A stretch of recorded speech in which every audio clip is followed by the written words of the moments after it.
mudança, é isso que eu quero. Aí fui lá e pedi demissão da residência, né? Meus professores ficaram em choque. E aí eu fui conversar com as pessoas e elas falavam assim: mas você vai trabalhar com isso? Imagina, não tem área para médico. E aí eu fui descobrindo que tem muita área para médico, né? Então foi muito legal quando eu vi as votações de mentorias de vocês. E são temas que vocês já estão abordando agora que vocês estão tendo contato dentro da universidade, dentro da faculdade de medicina, né?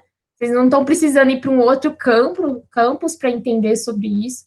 Então, eu fiquei assim, queria parabenizar toda a equipe, estou muito orgulhosa assim, de vocês. Eu entrei no GEDAN em 2015, 2014 para 2015, bem no comecinho mesmo, fui a segunda presidente do GEDAN, e ver aonde vocês estão chegando, as coisas que vocês estão fazendo, isso é muito legal e vocês estão de parabéns. E aí agora eu vou deixar a Raquel se apresentar também. Então, gente, boa tarde. Eu não tinha pensado em fazer uma apresentação assim, mas eu acho legal. Inclusive, a minha trajetória é muito parecida com a da Flavisa, mas invertida, né? Porque eu sou da área de TI. Eu trabalhei com TI desde 2000, ou seja,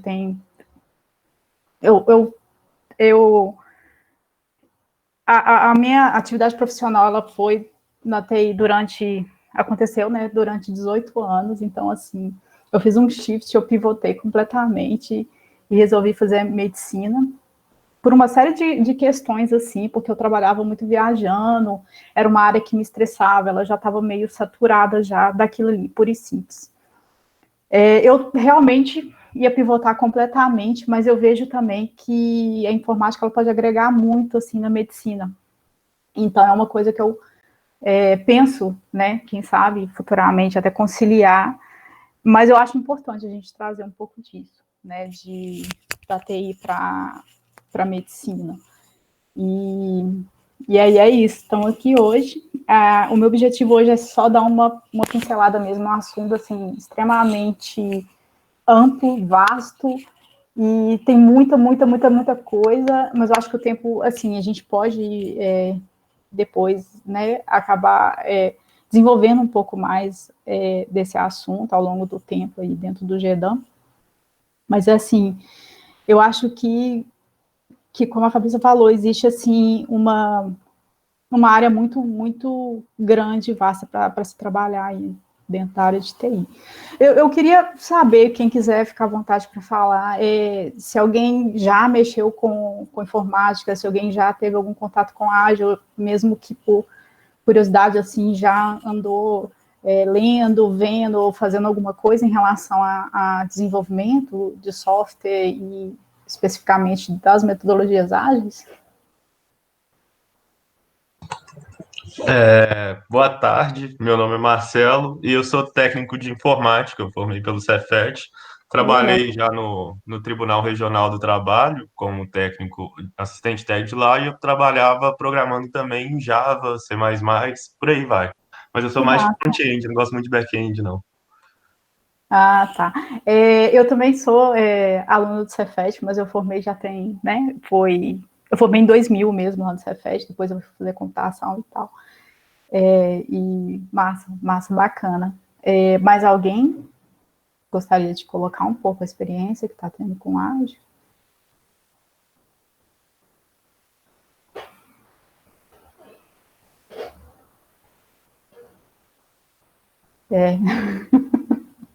A internet era discada, gente, pra vocês terem uma ideia.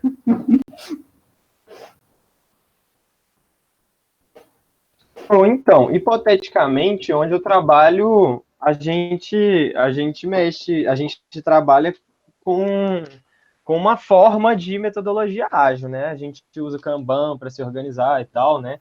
Eu acho que, assim, tem muita gente aqui que é da equipe do GEDAM, então, embora a galera não esteja familiarizada com o termo metodologia ágil, né? O Kanban, ele é um conceito que ele faz parte do que seria as metodologias ágeis, né? Que é o quadro do Trello, pessoal. Aquele modelo de to do, doing, done, né? O a fazer, fazendo, feito, aquilo ali é o Kanban. E, tipo, lá a gente usa esse modelo também. E, hipoteticamente, a gente faz um Scrum, mas é um Scrum meio esculhambado, assim. Mas Mas vocês vão ver que na área da saúde, a adaptação a maioria faz adaptação do Scrum, né? E é, assim, é uma criação nova. A gente tem que, quando a gente sai da área de TI mesmo, acaba que a gente tem que adaptar a metodologia ágil. assim, eu acho interessante a gente até depois desenvolver um pouco mais disso, assim, até mesmo depois que a gente, né, fazer as nossas talks aqui, porque esse é um ponto muito, muito interessante do ágil, tá? Porque existem as metodologias, mas o ágil, ele não tem nenhuma, como eu vou dizer assim, nada escrito em pedra, né, na verdade. E é exatamente sobre isso que eu gostaria muito de falar aqui hoje. Mas aí a gente volta nesse assunto de novo aí, quando a gente já passar pelas talks. Mais alguém quer comentar alguma coisa? Vocês acham que já pode começar? O que vocês pensam?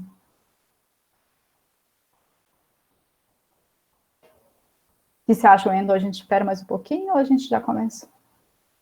Beleza, então vamos começar. Eu vou compartilhar minha tela.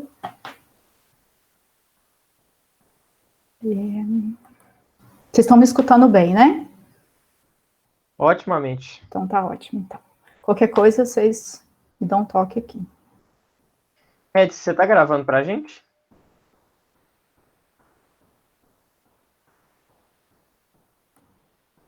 Então, gente, vamos começar.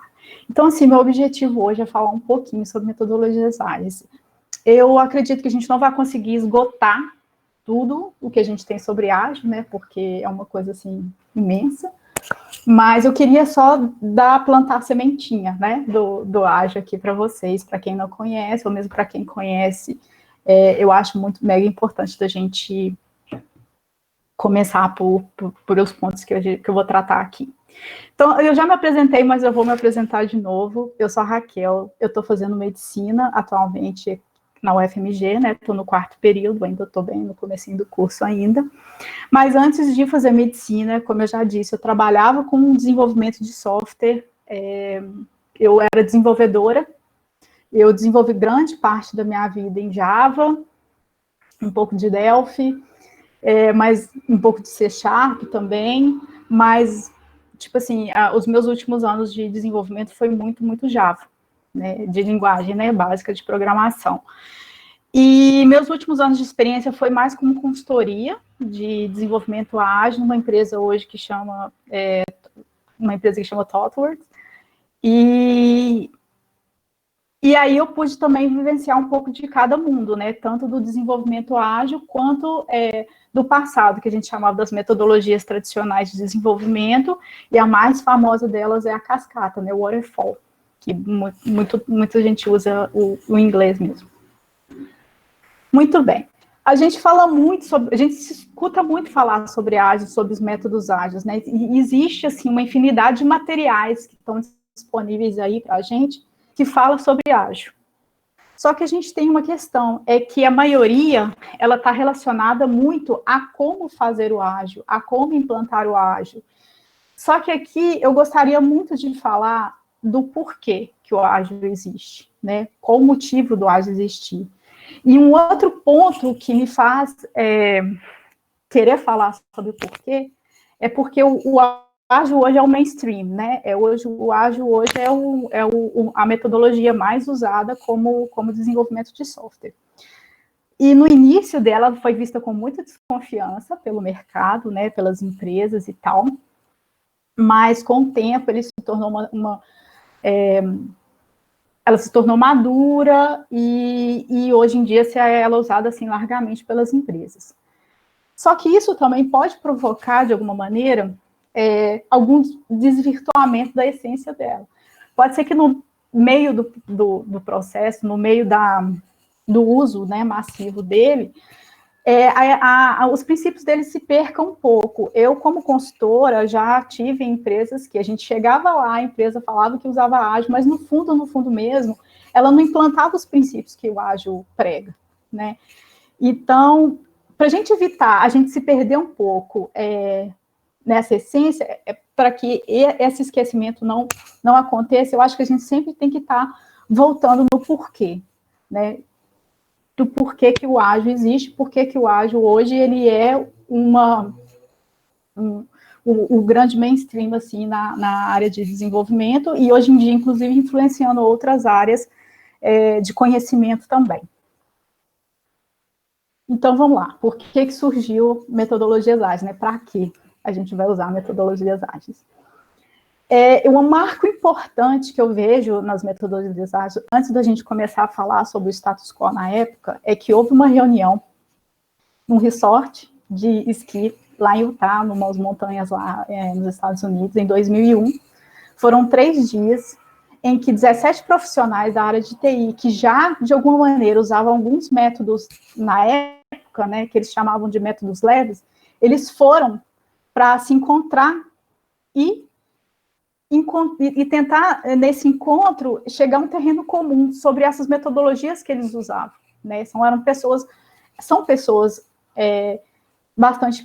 foram pessoas pioneiras e até hoje eles acabam sendo, muitos deles, referências hoje na área de desenvolvimento de software, né? Principalmente na área do ágil.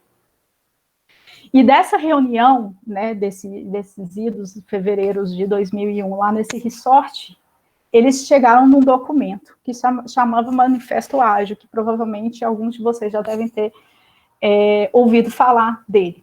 Então, eu vou apresentar ele no finalzinho, mas antes disso eu queria mostrar um pouco de como era o status quo na época e como o ágil veio corrigir alguns desses problemas que o status quo tinha, né, na época lá, nos anos 2000.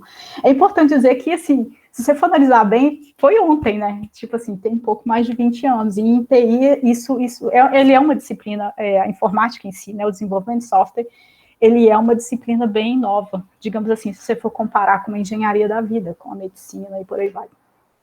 Então, vamos voltar a entender o que é o status quo. Qual era o status quo na época? Então, o desenvolvimento de software, quando ele surgiu, ele sempre foi uma atividade extremamente caótica, né? É uma atividade muito complexa, porque você está lidando ali com requisitos, com questões de negócio, e muitas vezes até a própria pessoa que está desenvolvendo, às vezes ela não tem muita clareza do processo delas, então é uma atividade complexa, né? Nos idos tempos, sempre se tentou, de alguma maneira, implantar e disciplinar os processos, né, de forma que a gente conseguisse reduzir a quantidade de problemas, de erros, e criar realmente um processo mais previsível e mais eficiente para conseguir entregar um produto mais adequado para o cliente, sem tantos erros, sem tantos problemas, né? Então, a gente tinha uma ênfase. As primeiras metodologias de desenvolvimento, elas tinham uma ênfase muito grande em planejamento preditivo, no qual o sucesso que você tinha era ter realmente o produto que você planejou no começo. Então, você fazia um longo planejamento, às vezes, de 2, 3 meses, gerava uma documentação gigante, extensa, passava mais 6, 7 meses desenvolvendo, e o cliente só ia ver o produto dele lá no final. Eu acho que isso tem uma ênfase muito grande porque foi inspirado muito em engenharia, né? Os primeiros cientistas da computação, muitos deles são engenheiros, exatamente porque a computação no início ela era muito próxima da engenharia mesmo, da eletrônica propriamente dita, e à medida que o tempo foi passando, é que ela foi criando esse alto nível aí. Mas, então, o primórdio mesmo do desenvolvimento era isso, é tentar disciplinar o processo de forma que você documentasse tudo que era feito, depois desenvolvesse, depois entregava o produto, né? Então, você tinha esse planejamento que a gente chama ele de planejamento preditivo. Além disso, a gente tem uma influência muito grande do Taylorismo nas relações na administração do trabalho, né? Eu até coloquei uma fotinha aí dos tempos modernos do Chaplin, que coloca muito bem isso. Ele fala, o filme fala muito da questão da indústria, mas a gente pode transportar um pouco disso para a área, né, de desenvolvimento, porque você tinha um processo definido, né, o objetivo lá era maximizar a produção, então um grupo ia estabelecer um processo e as pessoas iam executar esse processo de acordo com o que foi estabelecido, né? Então, o indivíduo estava em caixinhas ali e ele executava só aquilo que ele foi designado para executar. E, de certa forma, o desenvolvimento de software, ele tentava fazer um pouco disso, né? Ele definia papéis muito claros para cada um da equipe, e cada um da equipe tinha que realizar aquilo ali. Então, assim, uma pessoa que fazia levantamento de requisito, que era analista de negócio, ele só fazia análise de negócio, só fazia escrevia documento. Um cara que era desenvolvedor só fazia, ele não botava a mão no trabalho de uma pessoa que levantava requisito. Da mesma forma que um gerente de projeto também não botava a mão no trabalho dos outros, e um testador também não botava a mão no trabalho de um desenvolvedor, por exemplo. Era aquela linha de produção, digamos assim, né? Da mesma forma que a gente pode ver isso nessa figura. É uma linha de produção e cada pessoa era encaixada dentro de um spot, né? Dentro de uma caixinha, realmente. Então, você tem essas duas influências ali na época, muito grandes. E, realmente, o Taylorismo, ele influenciou muito ao longo do século XX as relações de trabalho e como o trabalho era administrado. Bom, e por que, então, essa maneira que a gente tem, né, de trabalhar, ela não funciona de uma maneira muito eficiente quando a gente está desenvolvendo o sistema? Primeiro porque, como eu disse lá no começo, a atividade de desenvolvimento de software ela é muito caótica e é muito instável também. Então, o que acontece hoje? Uma coisa que como vou dizer assim, que é importante, amanhã ela pode não ser mais, né? Por exemplo, você está desenvolvendo um site para o seu cliente, que ele vai expor seus produtos. Mas vamos supor que no meio do seu desenvolvimento ali, um outro concorrente lança uma ideia melhor que a sua. E aí, o que você está fazendo pode não ser uma vantagem mais para o seu cliente.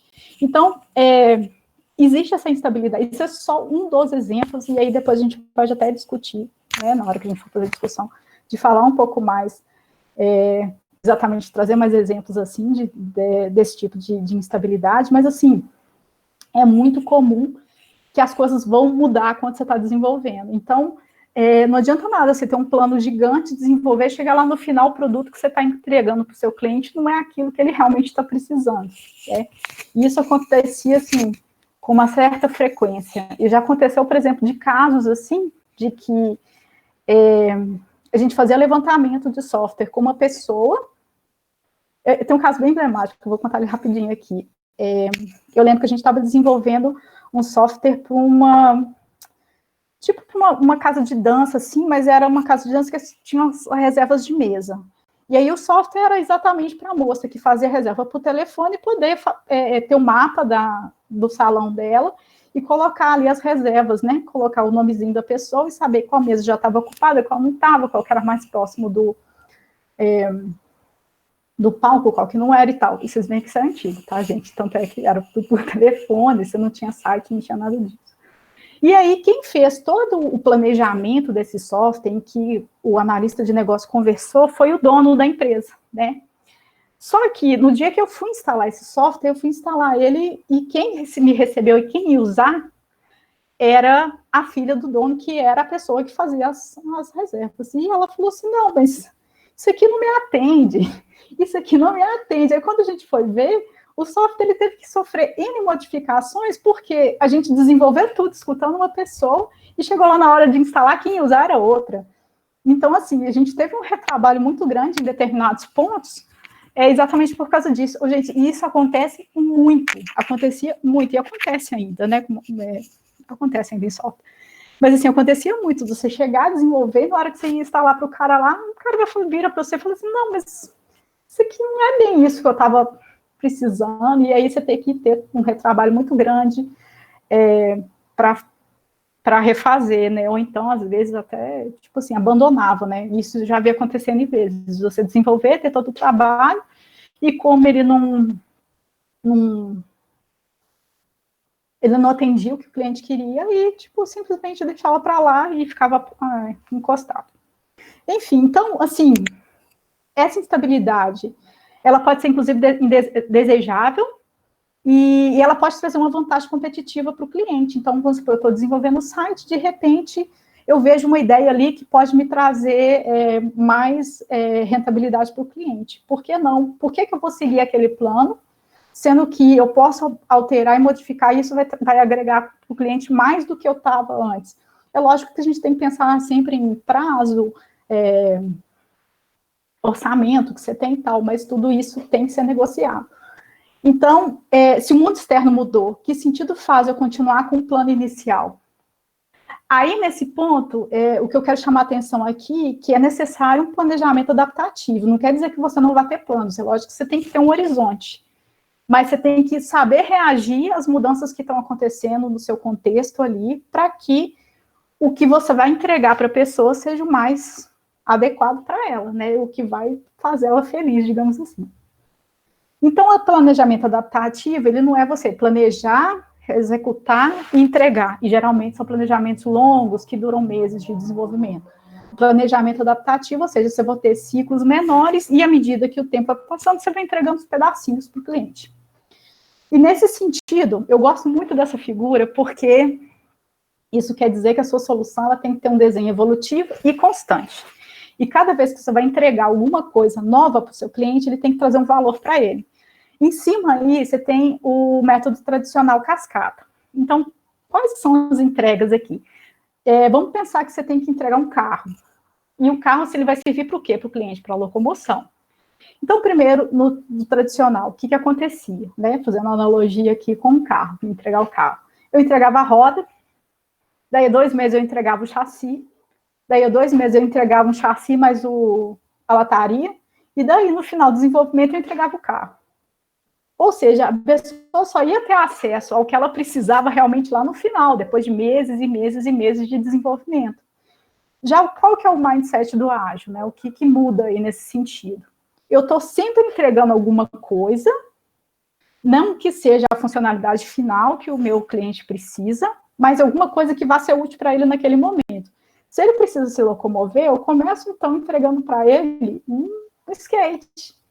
Aí, com o tempo, você vai passando, você vai entregando para ele um outro meio de locomoção que seja cada vez mais... tem cada vez mais funções, né? Então, por exemplo, o skate, ele é um transporte muito simples, a partir do momento que você coloca um patinete, você tem um controle um pouco melhor, né, do seu movimento.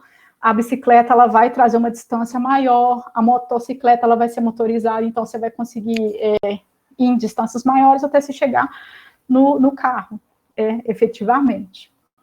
E isso é bastante importante também, porque ao longo do processo que você vai entregando, fazendo essas entregas para ele, o próprio cliente, ele vai vendo se aquilo ali está atendendo ele e vai podendo ver quais as evoluções que ele quer fazer e se realmente é aquilo que ele realmente precisa, porque pode chegar num determinado ponto e falar assim, nossa, eu acho que eu realmente não vou precisar de um carro, mas eu vou precisar de um caminhão, ou de um ônibus. Ou então, nossa, chegou aqui nessa motocicleta, essa motocicleta que já me atendeu muito bem, então vamos pegar esse resto desse orçamento que a gente tem e vamos investir em outra determinada coisa, porque eu sei que aqui nessa motocicleta, se ela tivesse, sei lá, uma forma de eu colocar um baú aqui atrás, para mim já me ajudaria. Então, tipo assim, a gente tem que ir escutando o cliente, à medida que você vai entregando valor para ele, vai poder também modificar o processo, o processo não, né, o produto que você está entregando para ele. Outra coisa importante também que eu vejo é você estar sempre ali numa interação muito grande com o seu cliente, sempre comunicando. E isso é muito importante no ágil, tá? A comunicação constante, ela tem que ser bastante eficiente nesse sentido, tanto entre você e o seu cliente, quanto você e entre os membros da equipe. Outra coisa muito importante que eu queria levantar aqui é que na literatura sobre processos, as pessoas, muitas vezes, elas são tratadas como componentes.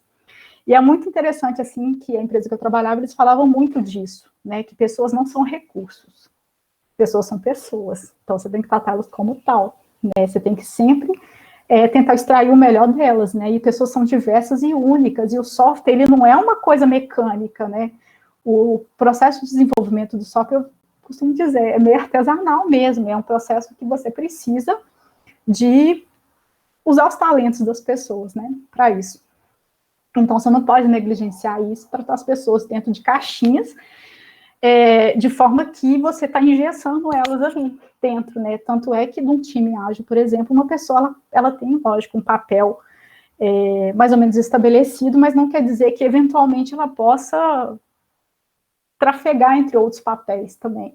Igual eu, por exemplo, eu era desenvolvedora, mas, eventualmente, eu ia trabalhar junto com um analista de qualidade, ou então eu ia trabalhar muito com analista de negócio, porque a gente precisa de ter essa interação muito grande e a gente precisa ser multivalente, digamos assim. em relação ao ágil, né? A gente precisa ser dinâmico nesse sentido. E o outro ponto é que o time vai adaptar o processo, e não o processo as pessoas vão ter que se adaptar ao processo. Então, o time, ele é proativo, ele é autônomo o suficiente para ele adaptar o processo de acordo com as necessidades dele. É importante a gente frisar também que, para a gente trabalhar dessa forma, a gente tem que ser extremamente comprometido com o que a gente está fazendo. A gente não pode estar meramente envolvido com o trabalho, mas o comprometimento, ele é essencial para que o trabalho funcione, tá? Ok, então, dito tudo isso, o que afinal de contas está escrito nesse manifesto ágil? Eu só quis levantar esses pontos aqui para a gente poder discutir um pouco o que é o ágil e o que está escrito no manifesto. Então, eu vou ler para vocês, porque eu acho que ele é bem sucinto, mas eu acho que ele traz realmente a essência do ágil nas palavras dele. Então, ele é o resultado final daquela reunião que eu mencionei antes. Então, eles falam o seguinte: estamos descobrindo maneiras melhores de desenvolver software, fazendo nós mesmos e ajudando os outros a fazerem o mesmo. Através desse trabalho, passamos a valorizar indivíduos e interações, mais que processos e ferramentas, software em funcionamento, mais que documentação abrangente, colaboração com o cliente, mais que negociação de contratos, responder a mudanças, mais que seguir um plano. Ou seja, mesmo havendo os valores nos itens à direita, valorizamos mais os itens à esquerda. E é importante a gente frisar muito isso. Não quer dizer que a gente não vai ter nada do que é processo, ferramenta, documentação, negociação, ainda mais que contratos do que plano, mas que a gente consegue e a gente tem que valorizar esses itens que aí estão na esquerda, que são indivíduos, interações, software em funcionamento, colaboração com o cliente e resposta a mudanças. Eu vejo assim, que resposta a mudanças é exatamente o grande cerne, digamos assim, do ágil, né? E tudo acaba meio que ali permeando, né? Essa questão da resposta a mudanças. E aí é isso que eu acabei de frisar, né? É importante frisar que o ágil não quer dizer que você não vai ter os valores à direita, é lógico que você precisa, a gente está num mundo que na prática isso é necessário, mas é valorizar mais o que está à esquerda, né? Como eu mencionei. E em grande parte do tempo, tudo vai coexistir. Então, você vai ter ferramenta, vai ter processo, vai ter documentação, vai ter no contrato, vai ter plano, mas que a gente não pode perder de foco em nenhum momento, que são os que a gente está falando, de indivíduos, interações, software em funcionamento, colaboração com o cliente e resposta a mudanças, principalmente. Então, só para concluir aqui a minha fala, ser ágil, ele não quer dizer que você não vai ter planejamento, mas que esse planejamento precisa ser adaptável e responder às mudanças que você tem no seu contexto. Ser ágil não quer dizer que você não vai ter documentação, a documentação ela vai existir, a gente vai ter documento, mas ela não pode engessar você, ela é um mecanismo de suporte para você. Ele não quer dizer que você não vai ter ferramentas e processos, mas que elas também não devem te engessar, assim como a documentação, né? Porque a tendência do método cascata era simplesmente você botar ali tudo amarradinho e se você mudar, era uma burocracia gigante. Falei ferramentas e processos, e ser ágil não quer dizer que a gente vai deixar os contratos, porque os contratos vão continuar existindo, mas que a gente precisa de ter negociação e ter flexibilidade para administrar eles, né? Então, eu vou passar agora a fala para a Fabrícia, para ela continuar a conversa. E aí, depois, quando ela falar, a gente começa a conversar um pouco mais. Agora eu vou trazer um pouquinho para vocês do que é, na prática, como funciona um time ágil. E eu não escolhi o time da empresa que eu trabalho, porque a gente está fazendo uma transformação ainda para todos os setores ser ágil. Então, hoje, atualmente, no Doutor Consulta, a parte de TI já funciona em ágil. A gente já tem alguns times, alguns squads formados, mas a gente está fazendo uma transição e eu não posso divulgar o modelo da transição. Daí, por causa disso, eu não pude apresentar a nossa estrutura. Então, eu escolhi meu primeiro curso de metodologia ágil. Eu precisava fazer um trabalho de conclusão de curso e foi sobre o Spotify. E aí eu falei, é muito didático o jeito que eles funcionam, vai muito bem casado com a apresentação da Raquel, do que realmente é ser ágil. Eu acho que vocês vão ter mais insights até para aplicar isso dentro do GEDAN, tá? Vou só colocar aqui para apresentar. Se vocês não estiverem vendo, vocês avisam. Vocês estão vendo? Não, né? Ainda não. Peraí. Eu ainda não tô vendo, não. Gente.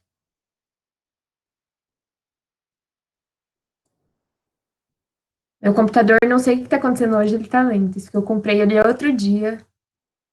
E agora, vocês estão vendo? Agora sim, assim, tá carregando, mas tá promissor. Agora tá aí. Ah, ótimo, beleza, então vamos lá. Então, o meu case é sobre o Spotify. Ó, que gracinha.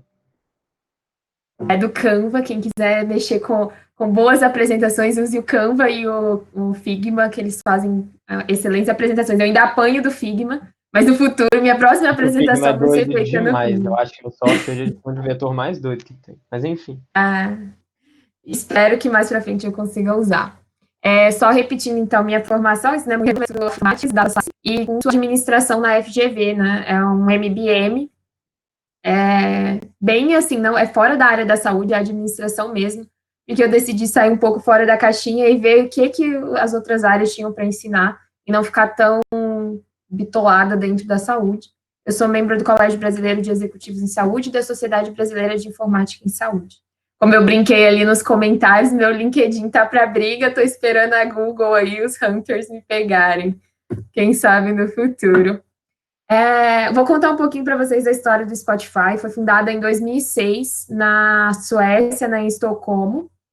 E nessa época era muito comum os downloads por torrents. Eu não sei se vocês pegaram essa época, eu acredito que não. O mais legal de ficar velha é você poder falar para as pessoas, então, na época de vocês isso não existia. É a única diversão que tem. Então, acredito que vocês não tenham pegado tanto essa época de fazer download pelo Pirate Bay, pelo, acho que era Shiraza, que a gente fazia download de música de forma legal.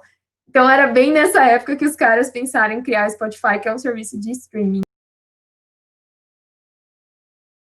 né? E eles tiveram uma baita de uma sorte, né? E de estar no lugar certo, que o Mark Zuckerberg, ele deu uma tweetada sobre o programa deles, e aí eles começaram a ficar bem famosos já logo de cara, sabe? Atualmente eles têm 75 milhões de assinantes, 170 milhões de usuários, 35 milhões de músicas, 2 bilhões de playlists, e estão em 65 mercados no mundo, pelo menos estavam até 2018, que foi o último dado que eu arrumei. E é uma empresa que usa metodologia ágil, mas eles têm um framework próprio. Então, só para destacar aqui que é framework, a gente tem vários métodos para ser ágil, né? Então, o principal é você ter esse mindset ágil, que foi o que a Raquel frisou para a gente, mas vários desenvolvedores foram criando os frameworks próprios.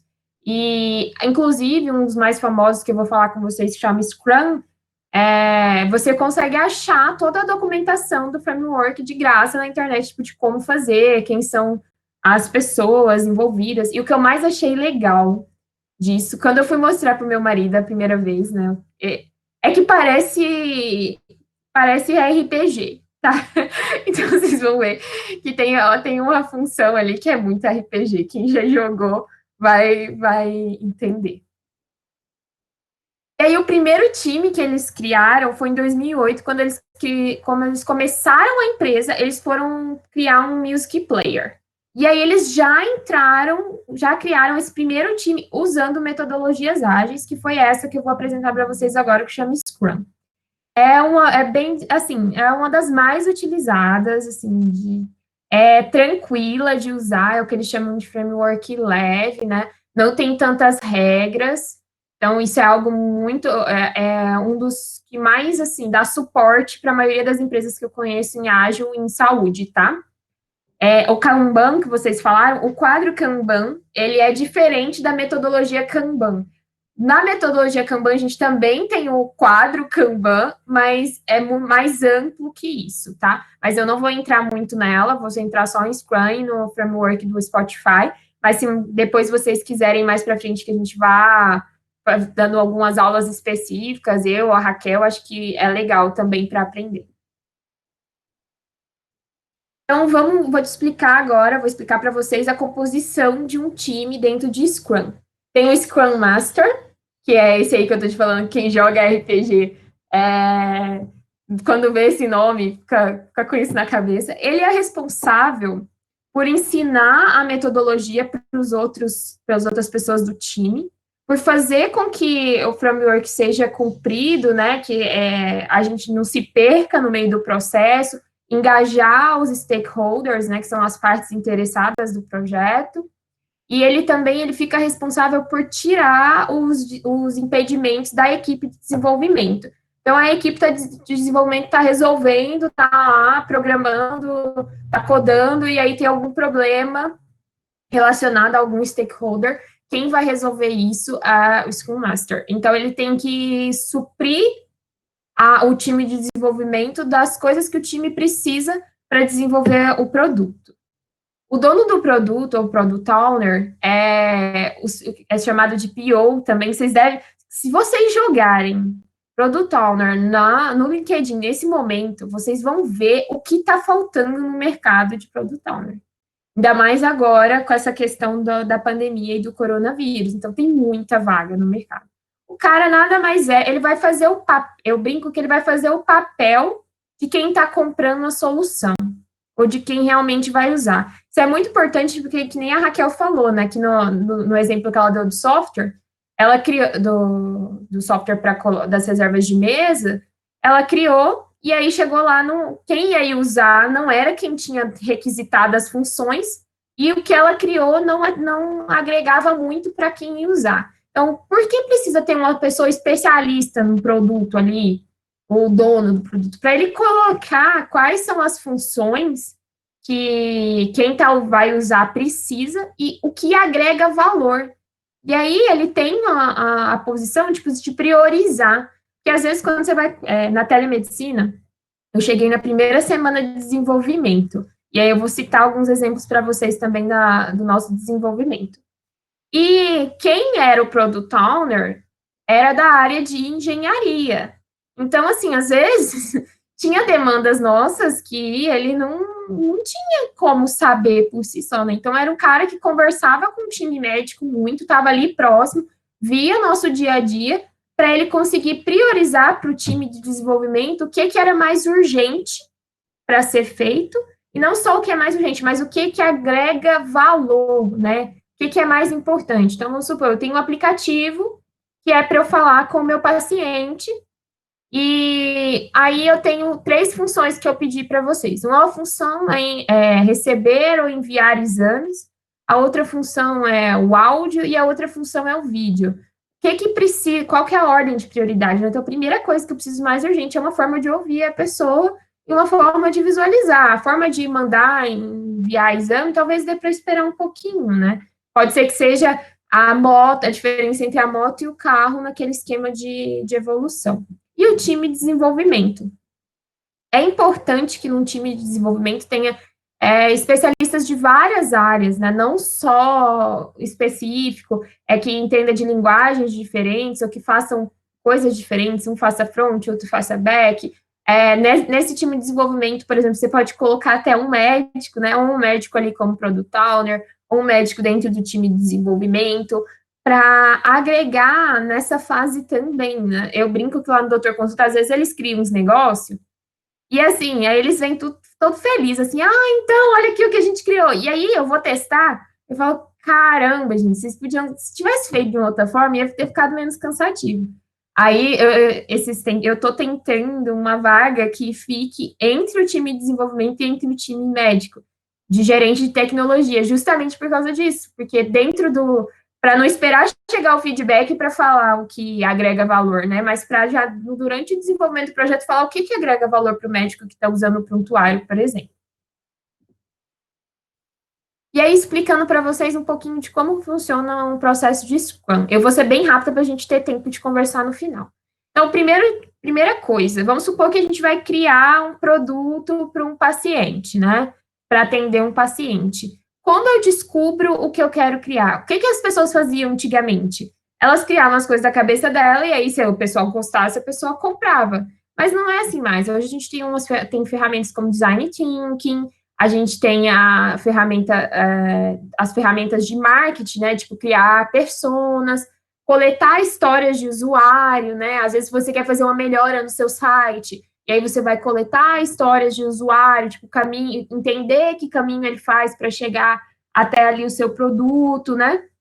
E a partir dessas histórias de usuário, a partir de entrevistas, a partir de design, de técnicas de design thinking, a gente vai criar o produto backlog. Uma maneira muito simples de entender o que é produto backlog, é você pensar numa estante. Nessa estante, você vai colocando, no lugar dos livros, os livros são funções. Então, eu tenho a estante, e aí eu vou colocando livros de funções. Então, eu quero a função X, a função Y, a função Z. E aí, o Product Owner, ele vai priorizar dentro daquela função o que a equipe de desenvolvimento vai fazer. Então, aí, ele vai selecionar durante o planejamento da sprint. A sprint é um evento que tem, né, para decidir o que vai ser feito naquele momento. Então, ele vai escolher qual é aquela função que vai entrar nessa sprint, e é dividido em várias sprints o processo inteiro de desenvolvimento. Quando chegar no final, acho que vocês vão entender bem. E aí, por exemplo, ele escolheu a função X e Y para entrar nessa sprint. A sprint vai ser uma fase de tempo, geralmente entre uma semana a um mês, um ciclo, tá? 15 dias. Onde eu trabalho, a gente usa 15 dias, é um bom prazo, assim, para a equipe desenvolver. Então, às vezes, a equipe vai desenvolver uma função e entregar a função X, mas o produto final, ele é X, Y, Z, W. Mas a cada sprint eu entrego uma função nova. E por que isso é importante? Porque eu vou agregando valor sempre para o meu cliente, e eu também tenho a questão de ser fácil de adaptar caso eu precise acrescentar uma nova função ou que o projeto vá para outro caminho. Então, vamos supor que eu desenvolvi o X e o Y, e aí eu descubro que o Z não vai ser tão útil, eu preciso trocar ele pelo H. Então, se eu tivesse seguindo o waterfall, seria muito difícil adaptar e eu perderia tempo, e às vezes eu sairia do prazo do projeto porque eu teria que refazer várias coisas. Aqui não, como eu estou entregando por partes, essa adaptação é mais fácil. E essa Daily Scrum acontece durante a sprint. Então, eu estou tendo 15 dias aí para minha equipe de desenvolvimento desenvolver uma função que o meu Product Owner colocou como prioridade para essa sprint, e foi discutido, a equipe de desenvolvimento falou que ok, na sprint planning, que dava para fazer, entrou para a sprint, ele está lá desenvolvendo. Todos os dias, o pessoal do time de desenvolvimento, eles se encontram e eles discutem o que eles fizeram nessas 24 horas, o que eles vão fazer nas próximas 24 horas e como o projeto está indo, e se tem algum impedimento que o Scrum Master precisa atuar. E aí, no final da sprint, eles entregam uma nova funcionalidade. Geralmente, a gente coloca como um produto minimamente viável, que é alguma coisa que, se o cliente quiser usar naquele momento, ele já possa usar de alguma forma. Não precisa ser o app completo. Acho que vocês já entenderam isso. Aí eu tenho a revisão da sprint e, no final, eu tenho a retrospectiva, tá? Então, eles têm esses eventos, né, de planejar a sprint, a revisão da sprint e a retrospectiva. Logo antes aqui da sprint review, a gente tem o release, né, que é aqui quando a gente entrega a nova função, isso é considerado uma release. É bem tranquilo, assim, vocês veem, na teoria é bem tranquilo, na prática, quando a gente vai para a área de saúde, a gente já tem alguns embargos, e quando a gente vai para uma empresa que ela ainda não é ágil, e ela está entrando no mindset ágil, aí a gente sofre alguns problemas. Por exemplo, dar exemplo de onde eu trabalho hoje. Hoje eu vejo que eu preciso de uma funcionalidade X. O nosso time médico, ele ainda não entra no squad, ele vai entrar a partir dessa sprint agora. Então, eu tinha que falar com alguém, que era um product owner de produto, aí eu tinha que falar com ele, aí ele priorizava, só que às vezes ele tinha outras prioridades e ele esquecia a prioridade do time médico. Então, esse é um dos problemas que é importante o médico entender de tecnologia, o médico entender de processo de metodologias ágeis, para ele também poder ser um product owner, ou pelo menos para ele saber o que está acontecendo nesse processo de sprint, tá? E aí, indo agora direto para o Spotify. O Spotify começou com um time desses, né? Então, eles tinham lá os times de desenvolvimento, um Scrum Master e um Product Owner. Só que o projeto começou a crescer muito. Então, pensa, de 2008 para cá, quantos caras não cresceram, né? São aquele tanto de números lá que eu mostrei para vocês. E aí, eles criaram o Framework Spotify. E por que isso é legal? Porque das questões do mindset ágil é não se apegar, e que nem a Raquel falou, não está escrito em pedra. Então, não tem por que se apegar a um framework. Você tem que se apegar à ideia em si, né? Ao mindset. E aí, eles criaram os squads, né? Os squads deles, eles trocaram o Scrum Master pelo que eles chamam de Agile Coach. São vários squads autônomos. Então, assim, cada squad tem uma missão específica, que é alinhada com a missão do todo, mas eles têm autonomia para escolher qual ferramenta que eles vão usar. Ah, esse aqui gosta de usar o Discord. Ah, esse outro gosta de usar Google Meet para fazer suas reuniões. Ok. Então, eles têm autonomia de desenvolvimento dentro de cada squad, e eles têm uma coisa que chama cross-pollination. Gente, meu inglês tem hora que dá uma agarrada. Que é assim, às vezes, esse time aqui, esse squad aqui, tá fazendo uma coisa muito legal, tá usando uma técnica muito legal, um app muito legal, e o squad do lado vê e fala, nossa, que legal. Aí esse squad ensina o outro. Então, eles não são competitivos, eles dividem as ferramentas, as tecnologias, e aí quando eles vão ver, acaba que desponta uma tecnologia e os outros seguem, sem precisar de um gerente mandando falar, todo mundo tem que usar isso, todo mundo tem que fazer aquilo.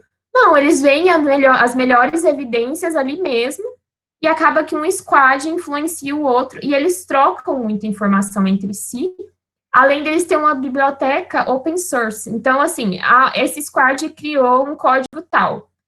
Esse código que ele criou serve no meu projeto, então por que eu vou criar um outro código? Não, eu vou lá na biblioteca, ele chama de self-service, o sistema, e pego aquele código e uso. Então, ninguém é dono, todo mundo é dono. E isso é muito legal, é muito aplicável na nossa realidade. Aqui mostrando para vocês como é a estrutura deles. Então, aqui na vertical são os squads. Um conjunto de squad forma uma tribo. Dentro desses squads estão posicionados por função aqui na horizontal. Então, formando um capítulo, né? Então, aqui, cada linha dessa é um capítulo. Então, aqui estão os product owners, aqui estão os front, aqui estão os back-end, dependendo da função. Aqui estão, vamos simular que aqui estão os médicos, né? No Spotify não tem, mas quando nós vamos trabalhar com metodologias ágeis, vai ser assim. E a guilda, vocês estão vendo que pegam várias funções diferentes, que é muito show, que é por área de interesse. Então, essas pessoas aqui, eles gostam de inteligência artificial. Então, eles formam uma guilda. Isso também me lembra muito jogos de RPG, de videogame, principalmente de tabuleiro. É bem legal. Eu acho muito gamificada essa função, as metodologias ágeis. E eles valorizam muito a questão de comunidade, que eles são uma comunidade. E aí você vai pensar, cara, mas se os squads são totalmente autônomos, como que isso funciona? Então, quando eu tenho um baixo alinhamento, uma baixa autonomia, fica todo mundo perdido. Quando eu tenho uma alta autonomia e nenhum alinhamento, cada um faz uma coisa e o chefe fica lá, eu espero que alguém esteja resolvendo o problema. Aqui essas imagens que eu estou mostrando para vocês do próprio Spotify, depois vocês podem entrar no site deles e verem também. Tem várias outras imagens dessas. Aqui, quando eu tenho um alto alinhamento, em uma baixa autonomia, é o chefe mandão, né? Eu preciso que vocês construam uma ponte, construam essa ponte. E aí eles só trabalhando. E aqui o que eles têm é autoalinhamento e alta autonomia. Nós precisamos construir uma ponte. Eu vou mostrar para vocês como a gente pode fazer isso. Vamos fazer isso juntos, né? Essa é a visão maior do Spotify. E o que eu mais achei legal quando eu comecei a estudar eles é a forma como eles são, como eles lidam com o erro, né? Então, se você errar, se você falhar, você tem que aprender rápido e melhorar rápido. Então, mais importante do que não falhar é saber aprender com as falhas e melhorar rapidamente, ou corrigir o erro rapidamente, ao invés de você julgar simplesmente quem erra. Então, eles têm um sistema que é assim: eles dividiram as partes do site e das ferramentas que eles têm por squads. Então, se acontece, quando eles vão lançar uma função nova, eles lançam por squad, né, e por uma pequena parcela das pessoas só ver. Então, isso quer dizer que se der errado, esse erro atingiu pouca gente, e se for aqui na questão de follow, por exemplo, eu sei exatamente qual squad é responsável por esse código. Então, facilmente eu aciono eles para que eles resolvam. Não tem que ficar procurando quem é o dono do problema. A gente sabe quem é o dono do problema. E eles criaram um quadrinho, chama o mural lá do erro deles. E tudo que eles erraram, eles colocam lá para que todo mundo saiba que aquele erro já aconteceu e como resolver para que ninguém cometa o mesmo erro, né? E muitas vezes a gente fica com vergonha dos nossos erros e esconde alguém poderia estar aprendendo com eles. Então, isso é algo que no ambiente de inovação e numa cultura de inovação é muito importante. Porque se você é julgado, você não tem nem coragem de falar, às vezes, né? Você tem medo de dar suas ideias, você tem medo de fazer e errar. Então, esse ambiente é um ambiente propício à inovação. E aí, gente, peraí que faltou uma imagenzinha que eu queria colocar para vocês, mas eu já procuro ela e mostro, que acabou não entrando aqui. E agora o que eu queria que a gente discutir é a aplicação na área da saúde e a aplicação no GEDAM. Só contando para vocês como foi a telemedicina, a gente foi criado em 7 dias no Doutor Consulta para não perder o timing, né? Foi logo quando começou a quarentena aqui em São Paulo, já tinha um projeto de telemedicina, mas ele estava parado, né? Era alguma coisa do futuro. Aí alguém do time de negócio falou, eu acho que agora é a hora de criar a telemedicina. Só que precisava ser rápido para cair no mercado rápido. Não adiantava cair no mercado daqui 3 meses. Seria agora, a gente tem 3 meses, né, de atendimento, já tem 30 mil consultas. Então, como foi criado?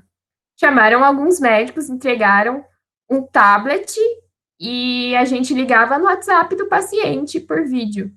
Essa era a estrutura. Eram 2 médicos, um em cada ponta, de uma sala que antes era a sala de recreação, foi adaptada para virar a primeira sala de telemedicina. Isso numa quarta-feira. Quando eu voltei na segunda, já tinham criado cabines e duplicado os médicos. Agora, a gente já tem dentro do nosso prontuário uma ferramenta de ligação, né? Então, que a gente chama de talkbox. A gente já liga para o paciente de dentro do nosso prontuário eletrônico e a gente atende de casa. A gente não precisa nem mais ir até um centro clínico ou ir até a nossa central. Então, uma das grandes importâncias de metodologia ágil é isso, você entregar valor e entregar algo viável rápido. Não é que o seu time, eu vi isso outro dia num curso, eu fiquei chocada. A metodologia ágil, ela não acelera o tempo de projeto. Então, assim, não é, eu ia construir a telemedicina em 1 ano, do jeito que eu queria, agora eu vou construir ela em 1 mês. Não. Mas ela já entrega algo minimamente viável antes, e com o tempo a gente vai aperfeiçoando e entregando as novas funções, né? Então, a gente não parou de desenvolver a telemedicina ainda, a gente está agregando novas funções a cada dia, coisas para integração de exames, tudo, mas a gente já está funcionando há 3 meses, a gente já atendeu 30 mil consultas. Se a gente tivesse seguindo um waterfall, talvez a gente só tivesse começado a trabalhar agora, e aí a gente teria perdido todo esse tempo. E é só mostrar para vocês essa imagenzinha, que eu não sei por que ela não entrou. Acho que eu excluí ela sem querer. que é mostrando o que é a cultura ágil. É ficar entre a burocracia e o caos. Não podemos nem muito para lá, nem muito para cá, porque senão dos dois jeitos vai dar errado. E algo que ajuda muito nisso é a gente minimizar os grandes projetos, dividindo em pequenos projetos, porque um grande projeto ele tem muito risco. Se eu vou criando mini projetos, ele tem riscos pequenos e no final das contas isso pode integrar um grande projeto. E agora vamos conversar?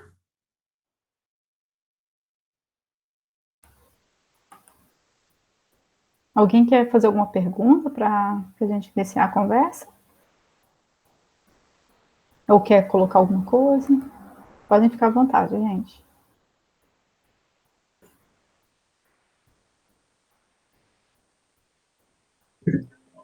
Então, eu adorei a apresentação de vocês. Eu achei que os modelos se aplicam muito, tipo assim, a forma como o GEDAN está trabalhando ultimamente. Tipo assim, eu acho que a gente, igual o Wendel falou, está caminhando para trabalhar igual os modelos que vocês apresentaram aqui para a gente. Mas a primeira coisa que eu quero falar, acho que não é nem como é que fala? Um comentário, não, é uma pergunta, assim, para todo mundo do GEDAN, Fraga. O que vocês acham que a gente não está fazendo dessas metodologias ágeis que a gente pode aplicar, assim?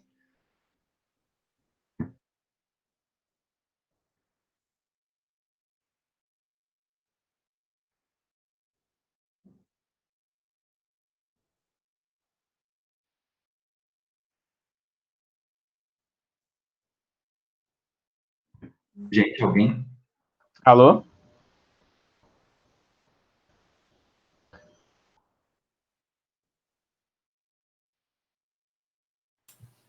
Deixa eu ver, Vinícius. Eu Repete tava a esperando, porque eu pergunta. achei que a Raquel ia falar alguma coisa. Você tá com o microfone mutado, Raquel. Você tá falando alguma coisa? Não. Eu até Ah, estava sim. querendo deixar o espaço mais aberto para vocês mesmos, pra vocês colocarem e tal, ver as Gente, oportunidades. pode me adicionar no LinkedIn, tá? Que eu entrei aqui agora, eu vi que o Vinícius tinha visitado o LinkedIn, não adicionou. Podem adicionar, tá? Eu adicionei. Acabei de adicionar. Ou então, Nogueira, assim, eu não vou saber responder a pergunta, né? Eu acho que talvez as meninas não estejam tão inteiradas de, tipo assim, qual lugar a gente tá pensando no Kanban, né? No Scrum. Então, assim, a gente tem uma metodologia ágil, entre aspas, bem primitiva. Dá até para eu compartilhar a tela com vocês, para vocês darem uma olhada. É porque, tipo assim, por exemplo, a gente tem alguns canais muito bem estabelecidos, assim, tipo, no WhatsApp, no Trello, no Drive, que, tipo assim, funcionam muito bem. A gente tem, tipo assim, todo mundo bastante ciente do seu papel, de, tipo assim, com quais projetos está envolvido, tipo assim. Mas, por exemplo, em comparação ao caso do Spotify, tipo assim, a gente não tem um histórico de erros, um histórico de exemplos de caso, coisas que aconteceram no GEDAN que poderiam, tipo O assim, histórico falta, né? Inclusive, a gente está tentando construir isso, né? Você mesmo é a pessoa que tá super responsável pela construção do histórico, né, Vinícius? Aí, olha, aqui a gente tem um Kanban, né, primitivo, com a fazer, fazendo, feito. Aliás, o Kanban não chega a ser primitivo, né? Ele é o que ele é. E aí a gente tem também esse conceito assim de tribo, de guilda, acaba sendo aplicado naquela coisa de a gente ter grupos de projeto, a gente tem o grupo da equipe de ensino, a gente tem o grupo da equipe de comunicação, essas coisas assim, mas a gente também tem o grupo dos projetos. Então a gente está fazendo um curso de EAD para professores.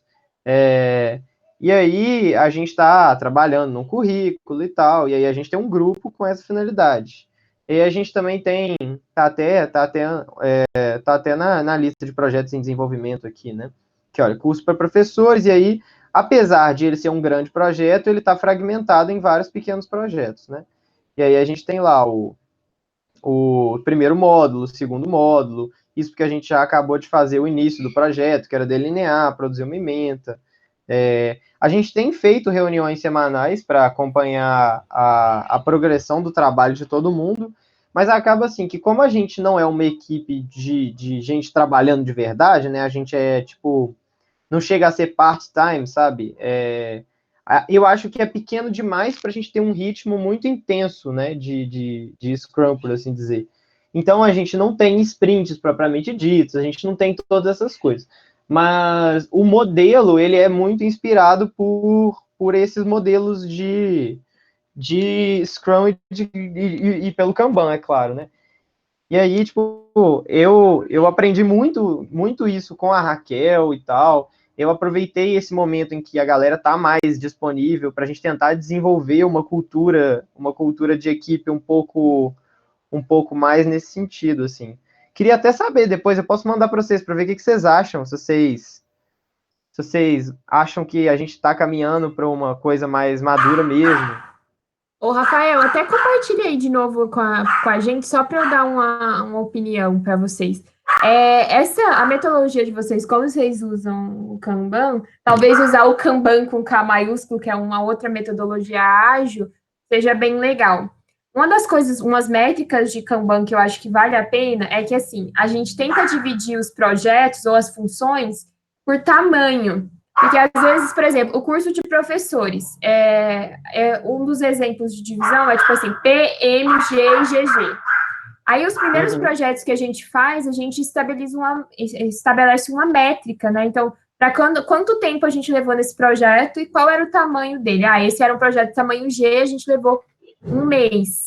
Então, talvez a gente precise dividir ele em pedaços menores, porque a gente sabe que a nossa equipe gira nessa velocidade tal, para você calcular a velocidade da sua equipe. Porque o método é independente da dedicação. Né, que vai aumentando, tipo, você vai colocar quantas horas, aí você coloca meia, 1, 3, vocês já viram isso? O Planning Poker que você está falando. Na verdade é 1, 2, 3. É o Fibonacci. 5, é o Fibonacci.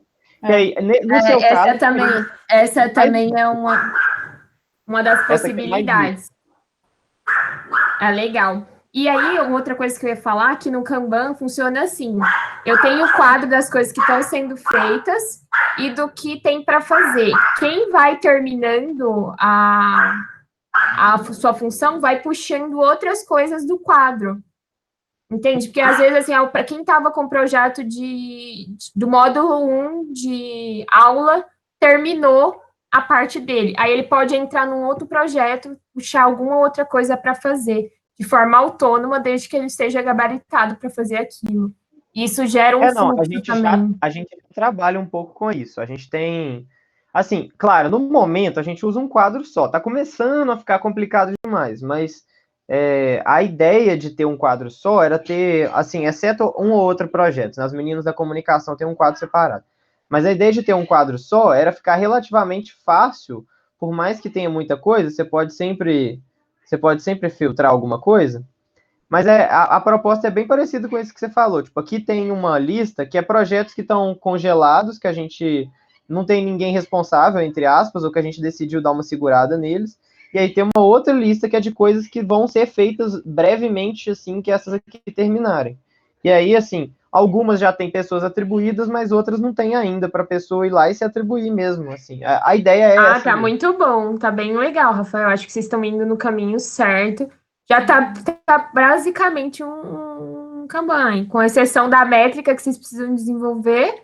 Eu acho que já tá bem Kanban. Acho que a Raquel pode falar mais um pouquinho também. Então, a métrica eu ainda não consegui fazer com a galera, sabe? Até porque fica difícil. Geralmente, quando a gente define o projeto, fica pouco claro, sabe? Tinha até uma coisa de prioridade aqui que eu tinha pensado em colocar, mas a métrica em si ainda não coloquei, não. Uma coisa que eu acho interessante, assim, principalmente para começar a trabalhar mesmo com o ágil, é você selecionar um dos seus projetos e fazer ele funcionar nesse esquema. E às vezes nem só tentar colocar ele inteiro, mas implantar, às vezes, alguma técnica específica que vá ajudar. Uma uma coisa que eu gosto muito, e eu acho, assim, talvez do mais importante, são os ciclos de feedback. Você, de tempos em tempos, reavaliar, igual a Fabrícia bem colocou, aquele quadro de falhas, mas, ao mesmo tempo, também, não só as falhas, mas também ver os logros, né? As coisas boas que aconteceram ao longo daquele ciclo, né, que você está avaliando, entender o que está funcionando bem, o que não está, e, tipo assim, também fazer também comemorar, entendeu? As vitórias aí que vocês tiveram. Não, no momento a gente faz só reunião mesmo, assim, a gente não tem uma coisa um pouco mais sistematizada disso, não. Porque o ciclo de feedback, eu acho ele bastante importante nesse sentido, sabe? E se eu, por exemplo, falar assim, Raquel, você tem que implementar uma coisa do ágil, eu implementaria o ciclo de feedback, porque isso é legal, o valor dele é muito grande para a equipe. Só que, assim, ao mesmo tempo, ele tem um valor muito grande, mas a gente tem que entender bem como que isso funciona, de forma para não virar também caça às bruxas, né? Eu sempre gosto muito de frisar isso também, porque a gente tem que ter essa maturidade também de entender que o ciclo de feedback não é para encontrar falhas, né? Mas é para aprender com elas, como a Fabrícia bem representou aí da questão do Spotify. Então, mas se eu fosse falar assim, Raquel, você tem que implementar uma técnica só, ou algum aspecto ágil, eu implementaria esse ciclo de feedback. E eu também sugeriria para que vocês comecem pequenos, né? Vocês façam um piloto em um determinado projeto de vocês, não que seja um projeto muito extenso, mas um projeto menor, e vai testando as técnicas ao longo do tempo. Isso que a Raquel falou é muito legal, porque lá no Doutor Consulta a gente tem 2 esquemas diferentes girando, sabe? E começou com um projeto ágil só, hoje tem 2 girando, indo para o terceiro, e um squad usa Kanban, outro squad usa Scrum escalado, e temos autonomia dentro desse esquema. Então, às vezes, eu acho que é bem importante, talvez, escolher um daqueles projetos todo no quadro e girar ele inteiro, que nem a Raquel falou, até para vocês terem um feedback positivo para vocês. Tipo, olha, a gente conseguiu fazer um projeto completinho dentro de uma metodologia, já serve até para gerar a métrica para ir colocando os outros, né? E criar funções, não só de, tipo assim, da função do que você vai fazer dentro do projeto, mas, tipo, vamos supor, vocês vão para o Scrum, criar um Scrum Master mesmo, um Product Owner, porque separar esse tipo de função de estrutura, eu acho que é algo que ajuda muito também. Claro que o Product Owner vai ter que escrever parte do curso, porque a gente está falando de um projeto da faculdade e de um time conciso, né? Mas dividir também funções dentro da metodologia ágil. Legal isso, velho. Tipo, talvez a gente já tenha maturidade para tentar uma coisa assim, sabe? Bacana. Não, só concordando com você, que realmente eu acho isso bem bacana, assim, de ir de passos, né? E um outro ponto que eu queria enfatizar, que a Fabrícia bem já colocou, é dividir sempre os problemas em problemas menores, né? É conseguir deixar isso o mais dividido possível, porque isso ajuda você, inclusive, a ver, a ter uma noção maior de andamento, né, do que você está fazendo. Se for uma coisa grande, parece que ela nunca fica pronta, né? Exato, aí você quer... É uma coisa assim que me angustia muito, você tem um card, e aquele card está ali, passa 1, 2, 3, 4, 5, 20 dias. Aplicativos que ajudam a gente, que eles falam o tempo de vida dos cartões, né? Que aí você vê, esse cartão tá aqui, tem uma eternidade, sabe? Eu criei cartões e às vezes ele tá andando, mas a sensação que você, quando olha para ele, não tá. Né? Então, acho que isso tem que ser... É frustrante, né? A dopamina só funciona se tiver com uma certa frequência, né? Para seu corpo querer mais. E tem um outro ponto do ágil que eu acho que representa muito também essa questão do muro, é que o andamento do projeto, o muro que a Fabrícia colocou, que o andamento do projeto ele é visível para todo mundo, né? Não sei se vocês veem muito, o pessoal gosta muito, eu acho que eu já usei com vocês uma vez também, numa reunião que a gente fez no departamento de TI uma vez, é post-it, né? A gente costuma usar muito isso, porque é muito visual, sabe? Então, essas técnicas que elas trazem o visual, o Kanban é um quadro bem visual nesse sentido, ele acaba acaba ajudando realmente a alinhar, botar todo mundo na mesma página em relação ao que está sendo, o que está acontecendo, né? Então, isso é um ponto crucial, assim, do ágil como um todo, é a comunicação. É entender que todo mundo sabe o que está acontecendo, em que ponto que nós estamos e para onde que nós estamos indo. Então, um outro ponto que eu queria enfatizar, que eu acabei nem enfatizando tanto na minha apresentação, é a comunicação, ela é extremamente importante.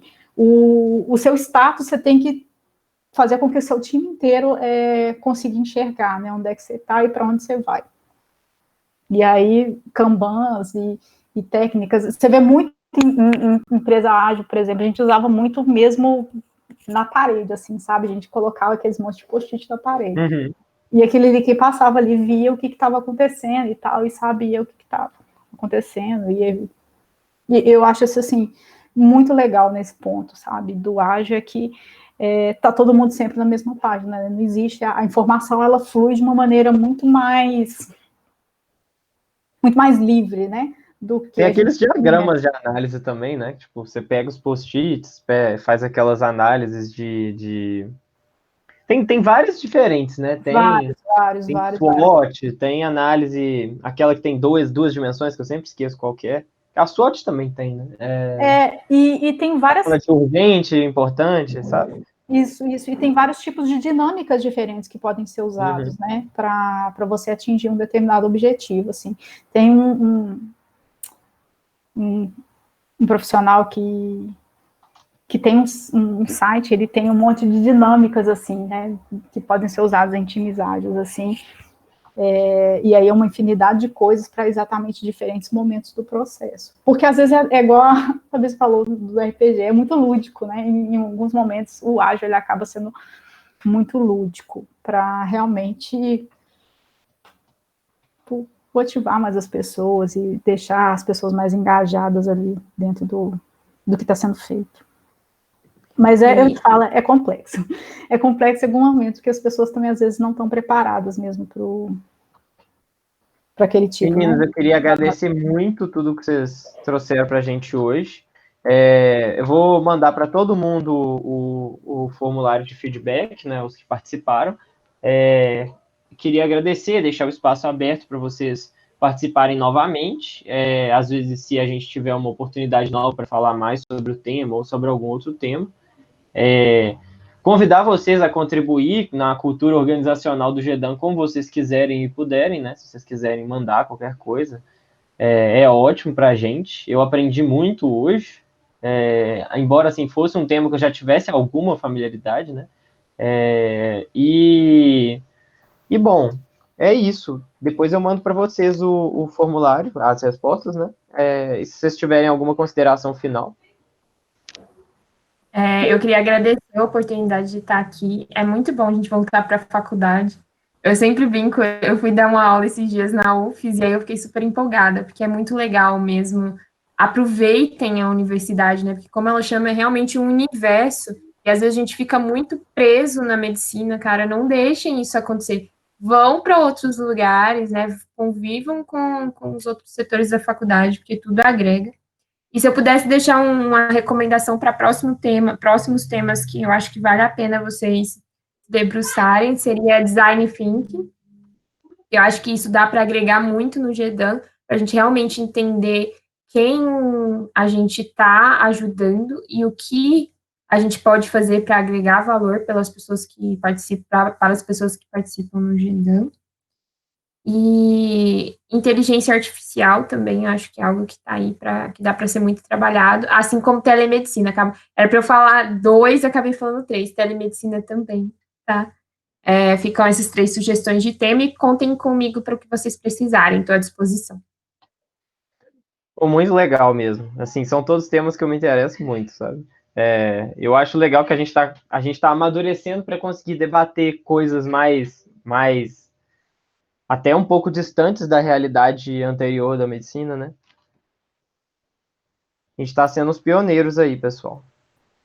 Beleza. E eu também queria agradecer pelo convite, tá? Foi bem legal, assim. Eu acho que deu para, inclusive para mim foi muito legal revisitar isso tudo, assim, né? Voltar lá na essência. Eu acho que é importante sempre a gente estar voltando nesse ponto, nesse porquê, né? E também deixar aberto o canal para quem precisar, quiser esclarecer alguma coisa, conversar a respeito. Eu estou à disposição. Saudade de você, Raquel. Ô, gente.